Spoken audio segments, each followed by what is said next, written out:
तो अखिलेश यादव बड़े गंभीर सवाल खड़े कर रहे हैं ईवीएम को लेकर। उनका कहना है कि बिना सुरक्षा के ईवीएम क्यों जा रहा है। वो पत्रकारों से बार बार कहते हुए कि आप लोग भी गुमे हैं, यानी एग्जिट पोल्स पर अखिलेश यादव बिल्कुल यकीन नहीं कर रहे हैं। आइए आपको उनके इस प्रेस कॉन्फ्रेंस का वो हिस्सा भी सुनाते हैं जहां पर उन्होंने सीधा सवाल एग्जिट पोल पर खड़ा कर दिया है।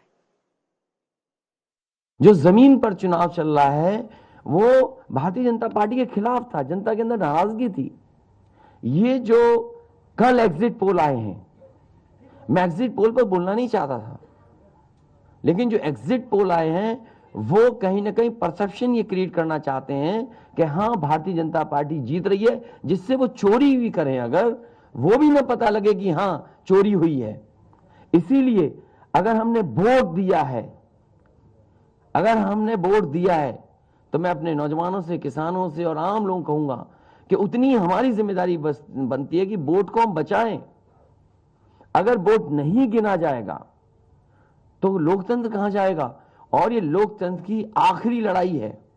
मैंने कई बार कहा कि उत्तर प्रदेश का चुनाव लोकतंत्र की आखिरी लड़ाई है।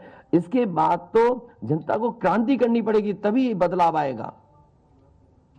इसलिए मैं अपने पार्टी के लोगों से और जो सच्चे ईमानदार, सच्चे सिपाही हों, सच्चे अधिकारी हों, सच्चे पत्रकार हों, कम से कम आगे आए और लोकतंत्र को बचाने के लिए खड़ा हों।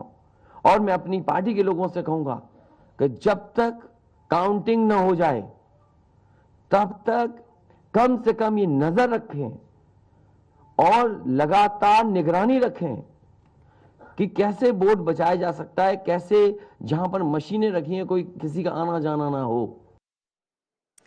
तो एग्जिट पोल के एक दिन बाद और काउंटिंग डे से एक दिन पहले ये अखिलेश यादव का बड़ा बयान, बड़ा दावा वो कर रहे हैं। वो सीधा आरोप लगा रहे हैं, वो इसे लोकतंत्र की आखिरी लड़ाई कह रहे हैं। वो कह रहे हैं कि फिर आने वाले वक्त में आंदोलन छेड़ना होगा। वो ये भी कह रहे हैं कि ईवीएम बिना सुरक्षा क्यों जा रही थी। उनका ये कहना है कि ईवीएम के साथ छेड़छाड़ हुई है, कुछ अफसरों ने उन्हें जानकारी भी दी है। सुनिए। ये लोकतंत्र के लिए बहुत ही खतरे का समय है। जो दल हार गया अब उसके बस में यही है जो अब करने जा रहे हैं। ये जितने कुछ एग्जिट पोल हुए हैं वो इसीलिए हुए हैं कि अगर वो चोरी भी करें तो शायद नजर ना आए।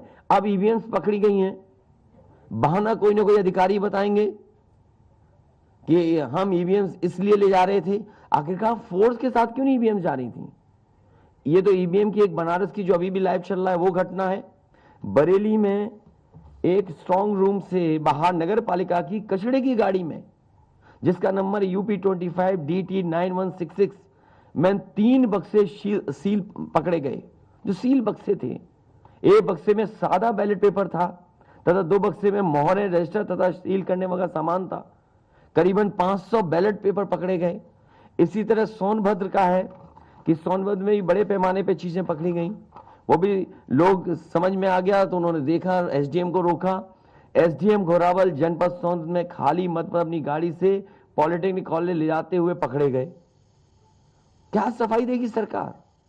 इसीलिए मैंने कहा प्रमुख सचिव मुख्यमंत्री आप जानकारी कर लें। अगर आपके DMs कोई जानकार हैं, उन्होंने खुद बताया है कि वहां से लखनऊ से फोन आ रहे हैं कि जहां पर भारतीय जनता पार्टी हार रही हो वहां पर काउंटिंग स्लो हो और रात तक काउंटिंग लेकर के जाइए।